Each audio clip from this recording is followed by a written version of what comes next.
As we all know, the development level of aerospace science and technology is an important indicator of a country's comprehensive strength.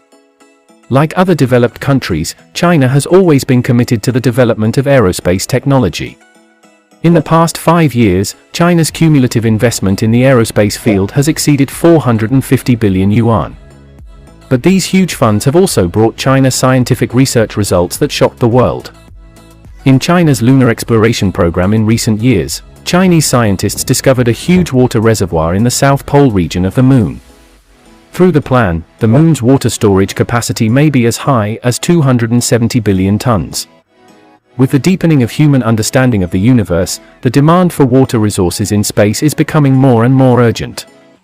And this amazing discovery by China is likely to provide a new direction and hope for future deep space exploration. So, how did China discover this amazing water reservoir on the Moon?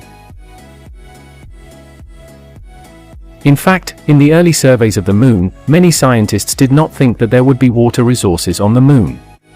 Because the environment on the Moon is too desolate, there is very little gas on the surface of the Moon, which makes the Moon not have the protection of the atmosphere like the Earth. When the sun shines on the Moon, the surface temperature of the Moon can even reach 120 degrees Celsius, and any water resources will probably evaporate and disappear in this environment. In addition, in the early lunar exploration of NASA, American scientists believed that water could only exist in the shadow area of the Moon. These areas that are not exposed to sunlight are located in the extremely low part of the Moon, and the temperature remains around -170 degrees all year round.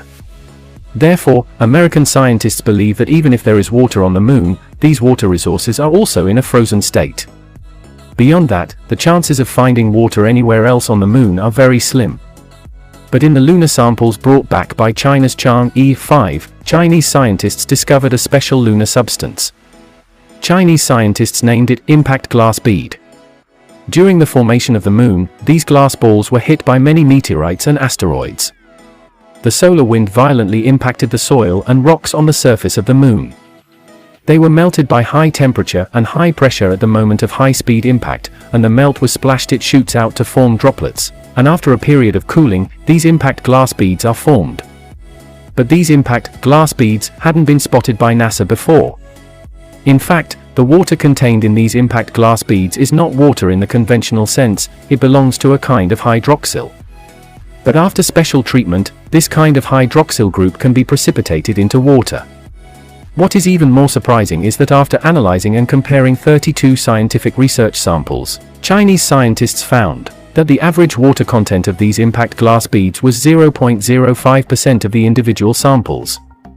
According to the survey of the lunar soil by the Lunar Exploration Vehicle, the exploration vehicle conducted spectral observations on an area within about 2 meters of the sampling area. The storage thickness of these impacted glass beads can reach a maximum depth of 12 meters. In addition, the water content of impact glass beads contained in lunar soil and lunar rocks is different.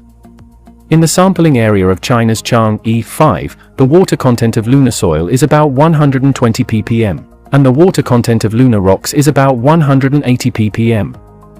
In other words, 1 ton of lunar soil contains 120 grams of water, and 1 ton of lunar rock contains 180 grams of water. Calculated according to the ratio of the number of sampled glass beads, the water storage capacity in the lunar soil can reach about 270 billion tons. These impact glass beads are an important reservoir of water resources on the lunar surface. In the past, the United States and Russia have also brought back lunar samples from the lunar surface. In the Apollo program, the United States successfully brought back 380 kilograms of lunar samples from the Moon, and the former Soviet Union also carried out relevant research on a small number of lunar samples brought back during space missions, such as Luna 16 and Luna 20. But they seem to have no related discoveries. Why didn't the United States and Russia discover these impact glass beads containing water resources? In fact, the distribution of lunar soil and rocks in different regions is different. Because the landing areas of China and the US lunar exploration areas are different, this leads to the differences in the research results of China and other countries.